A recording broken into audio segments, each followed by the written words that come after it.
பேதுரு அந்த சப்பானியை பார்த்து சொல்றாரு, வெள்ளியும் பொன்னும் என்னிடத்துல இல்லை, ஆனால் நசரேயனாகிய இயேசு கிறிஸ்துவின் நாமத்தினால நீ எழுந்து நட அப்படின்னு சொல். அப்போ ஒன்றாவதாக இதில் விலையேறப்பட்டது என்னவென்று சொன்னால், இயேசு கிறிஸ்துவின் நாமம் இங்கு மேன்மைப்படுத்தப்படுகிறது.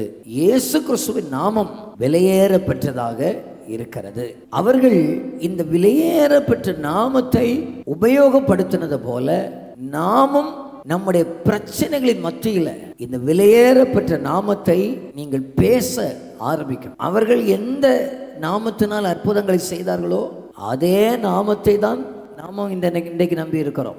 எந்த இயேசுவை சொந்த இரட்சகராக ஏற்றுக்கொண்டிருந்தார்களோ அதே இயேசுவை தான் நாமும் சொந்த இரட்சகராக ஏற்றுக்கொண்டிருக்கிறோம். ஆகையினால ஆண்டவர் அவங்களை கொண்டு செய்தார், எங்களை கொண்டு செய்ய மாட்டார் அப்படின்னு நினைச்சிடக்கூடாது. வெளியேறப்பட்ட நாமத்தை பேசுவதற்கு நீங்கள் கற்றுக்கொள்ளுங்கள். நம்ம பிரச்சனை நேரத்தில் இயேசுவின் நாமத்தினால அப்படி பேசி பாருங்க, கர்த்தர் அற்புதங்களை செய்திருப்பார். பிசாசு அங்கே கிரியை செய்ய முடியாது. ஏன்னா அவ்வளவு அதிகாரம் உள்ளது இயேசுவின் நாமம். அவ்வளவு பொன்னு வெள்ளி எவ்வளவு விலையேறப்பெற்றதோ அதை விட மேலான விலையேறப்பெற்றது இயேசுவின் நாமம். ஒருவேளை நம்ம கையில பொண்ணு இல்லாம இருக்கலாம், வெள்ளி இல்லாம இருக்கலாம், கிறிஸ்துவின் நாமத்தை நம்ம தரித்து கொண்டிருக்கிறதுனால, அந்த விலையேறப்பெற்ற நாம நம்ம கூட இருக்கிறதுனால விலையேறப்பெற்ற அற்புதங்களை கர்த்தர் நம்மை கொண்டு செய்ய அவர் வல்லவராக இருக்கிறார்.